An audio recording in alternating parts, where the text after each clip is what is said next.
ये एक तरह से सौभाग्य की बात है कि जिन्होंने एडमिशन ने आपका फर्स्ट ईयर में जितने भी छात्रा हैं एडमिशन इन्होंने किया, उस प्रक्रिया को पूरा किया और इस वक्त मेरे एब्सेंट में इन्होंने फिर कॉलेज को संभाला।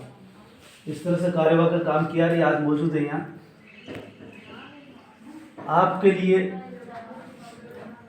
ये 2024 मंगलमय हो, शुभ हो, आप विकास पथ पर बढ़े, ऐसी शुभकामनाएं हैं। आप विकास पथ पर बढ़ते रहेंगे, ऐसे कहने भर से काम नहीं चलेगा, बल्कि कुछ काम भी करना होगा। कॉलेज में आप लगातार आएँ। इस वक्त हमारे पास सभी सब्जेक्ट के पढ़ाने वाले मौजूद हैं। ये बहुत बेहतरीन अवसर है कि 99% पठन पाठन हो रहा है। अगर कमी है तो अब सामने वालों में। इसी बीच आपको बहुत कुछ करने के लिए अवसर मिलता रहेगा आगे भी। इस समय आपको ध्यान लगाना है पढ़ाई में, तो पढ़ाई में कैसे ध्यान लगे, इसके लिए बहुत सारी ध्यान की विधियाँ भी चलती है। समाज में, देश भर में न जाने क्या क्या होता है, आपको पता नहीं, आपको नहीं, हमें भी पता नहीं। ठीक वैसे जैसे कि जीवन के बारे में हम बहुत कुछ नहीं जानते, जितना भी जानते हैं बहुत कम जानते हैं। ठीक है, ऐसे ही कल क्या होने वाला है हमें पता नहीं, कल हम क्या हो सकते हैं ये भी हमें पता नहीं। अगर हम अपना डायरेक्शन, लक्ष्य निर्धारित कर लें और लक्ष्य के लिए लगातार आगे बढ़ते रहें तो निश्चित तौर पर हम पहुंच सकते हैं। तो इसका मतलब है कि हमारा निर्णय लेने की शक्ति ये कैसे विकसित हो, ये सब कुछ महाविद्यालय या स्कूल में जो हमारे अग्रज हैं वो बताते हैं। तो इसी कड़ी में मैं आज जो बताने जा रहा हूँ उसका नाम है विपश्यना। विपश्यना क्या होती है, कोई जानता है क्या? अगर जानता है तो हाथ खड़ा करें, और जो बता देगा उसे इनाम मिलेगा, जैसे पिछली बार दिया था। तो यह अवसर फिर है कि विपश्यना क्या है, इतना ही बता दें। तो ये विपश्यना ऐसा शब्द है जो हमारे लिए अनजान है। तो यह अनजान हमारे लिए क्यों है? ये मेरे कुछ साल पहले किसी तरह से मुझे पता चला, लेकिन इसी बीच फिर 6-7 महीने पहले मुझे किसी तरह से पता चला और मैं पिछले सप्ताह इसी चीज़ से गुजर करके आया हूँ। तो बताने का उद्देश्य ये है कि ये आपके लिए युवाओं से लेकर के वृद्ध होने तक ये विषय उपयोगी कैसे है, और ये भी कि जब रिटायर होने के बाद व्यक्ति कुछ भी कर सकता है, लेकिन उपयोगी तब होता है कि वो युवा अवस्था में वो चीज़ मिले तो पूरी जिंदगी काम आ सकती है। तो ये क्या चीज़ ऐसी जो उपयोगी हो सकती है? छात्रों के लिए बेहद उपयोगी इसलिए है कि आपने देखा होगा कि बाबा रामदेव योग करवाते हैं, ब्रह्मा कुमारीज भी है, और भी बहुत सारे सहज योग करके। हमारे गजेंद्र सिंह अभी यहाँ नहीं है, अकाउंटेंट, उन्होंने हाल ही बताया कि हम सहज योग करते हैं। संयोग से उसी वक्त विपश्यना के नाम से योग करवाए जा रहे हैं, ध्यान विधि। तो ये किस तरह से, कैसे आपके लिए उपयोगी हो सकती है, और ये यही बेहतर क्यों है? वैसे तो हम जिस अवस्था में इस वक्त गुजर रहे हैं, आपके लिए क्या उपयोगी है, क्या बेहतर है, ये असमंजस है। ये असमंजस अभी नहीं, ताज़िंदगी रहता है। इसे बोलते हैं कि हम किसी चीज़ को करने के लिए संकल्पित हों, संकल्प और विकल्प जिंदगी भर चलते हैं। तो संकल्प और विकल्पों के बीच में से रास्ता कैसे निकलता है, ये विपश्यना हमारी मदद करती है। या कोई सी भी ध्यान विधि जो ऋषि मुनि करते हैं, तो ये पता चला कि समाज ये जानता है कि ये चीज़ें तो ऋषि मुनियों के लिए ही है। तो हमें याद आते हैं गौतम बुद्ध का नाम। गौतम बुद्ध इस अर्थ में पहले व्यक्तित्व रहे। और ताजुब करोगे आप, आए बगाए जैसे कह देते हैं कि भगवान चाहेगा तो होगा। भगवान चाहेगा का मतलब ये कि आप ये कह रहे हैं कि ईश्वर, लेकिन ईश्वर किसने नहीं देखा। लेकिन भगवान को देखा जा सकता है। भगवान का मतलब भगवान यही मानते हैं। तो गौतम बुद्ध को भगवान कहा गया।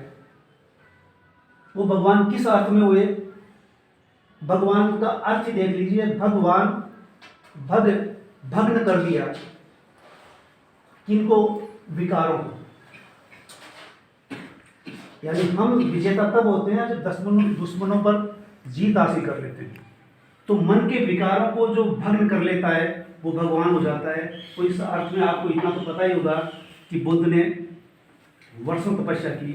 वर्षों तपस्या का मतलब ये भी निकल के आता है कि जब हम इधर कथावाचक से पढ़ते हैं तो फला महाराजा हुए, फला ऋषि हुए, उन्होंने 1000 वर्ष तक एक पेड़ पे खड़े रहे, पानी में खड़े रहे, 1000 वर्ष कह देते हैं। तो ये 1000 वर्ष इतने काल्पनिक होते हैं कि नहीं होते? आदमी 100 साल जिंदा रहना मुश्किल है, तो तपस्या 1000 साल कर लेगा, तो ये काल्पनिक चीज़ हुई। अभी मुझे पता चला कि गौतम बुद्ध ने कितनी साल तपस्या की। इतिहास का विषय हम चर्चा करेंगे बाद में। पता चला कि उन्होंने लगातार 6 साल साधना की।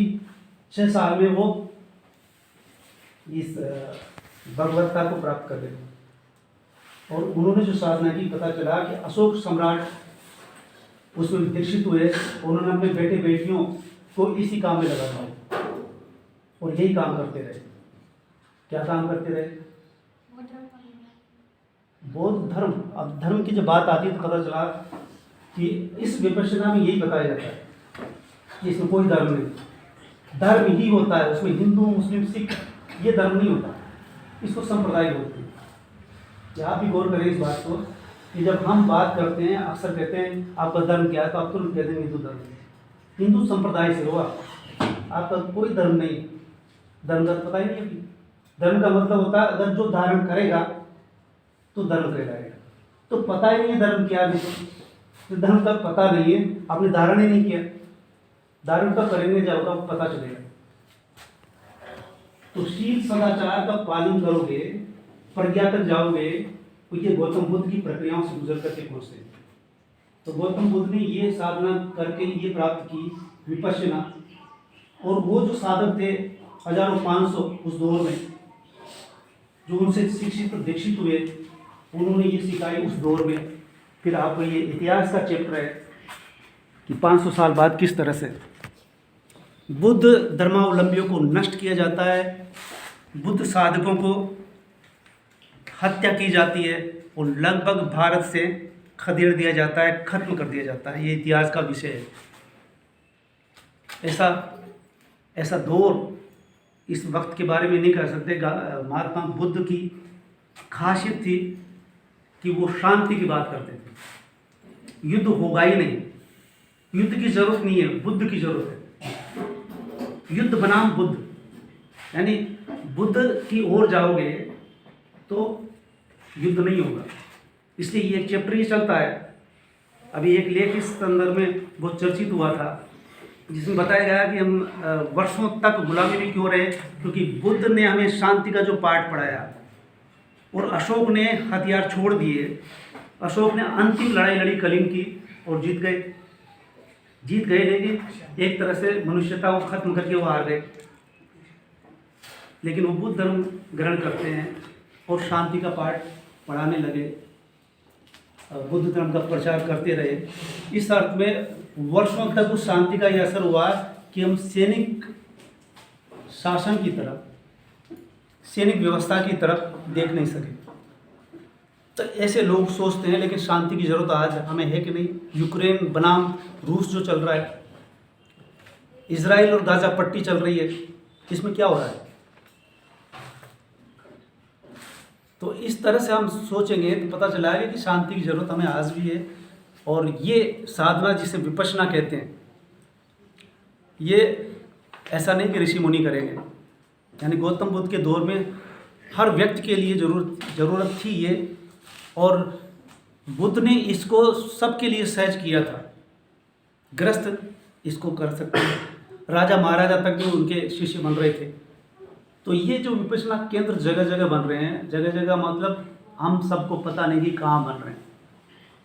जयपुर में एक है, इधर आसपास भी, इधर एक गांव में जाकर के मुझे मिला, गुना बिना के पास पगारा।